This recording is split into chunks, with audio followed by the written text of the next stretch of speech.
Yes, I do. Sincerely, I'm looking away. Every day with you. Don't you know? Don't you like me? I've been running and searching for you. I can't find a sea that could be me without you.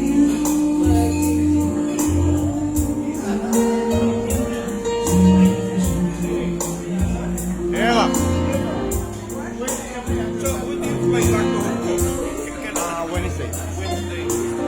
Pero kailangan muna, babalik ako dito sa Kikulali sa Lunes. Kailangan ma-schedule ako. By hook or by crook. Kasi talaga hindi ko na matiis yung nangyayari sa akin. I do believe na talagang may nagsalbahay sa akin. So, yung napupuntahan mo, yung panghihilot. Yes.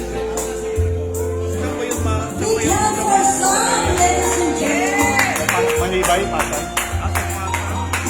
Kasi meron akong isang friend na galing Amerika, nagpunta rito, yung anak niya, pinag-break niya, pero that was in Cavite yan. Meron din to, no? Meron. Kaya lang, mahal yun. Sa Cavite.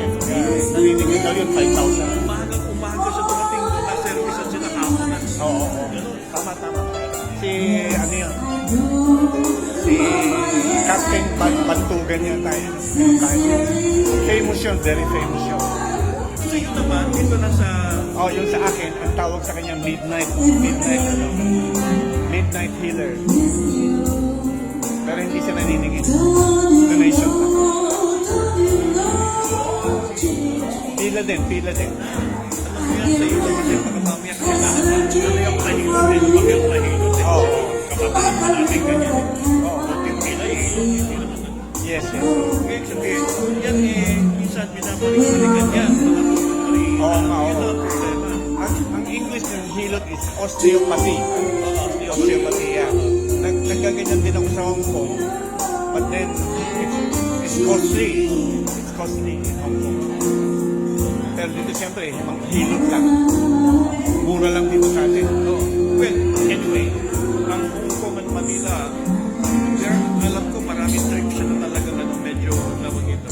Hindi naman ganun kamahal ang dito dyan. Yeah. You can always come back after a month and then Well, hindi mo naman tapos to. Pwede or not matapos ito. At kung meron pa, I still come back at any time. Pero I'm sure, talagang pag nakita ko yun, gagalingan ko. May faith na ako doon. Kasi talagang hirap na ako. alam mo ba kung ilang taon na ako nag-aaral? 6 years na ako nag-aaral. Ay, almost pareho tayo. 2016 ako 2023 na.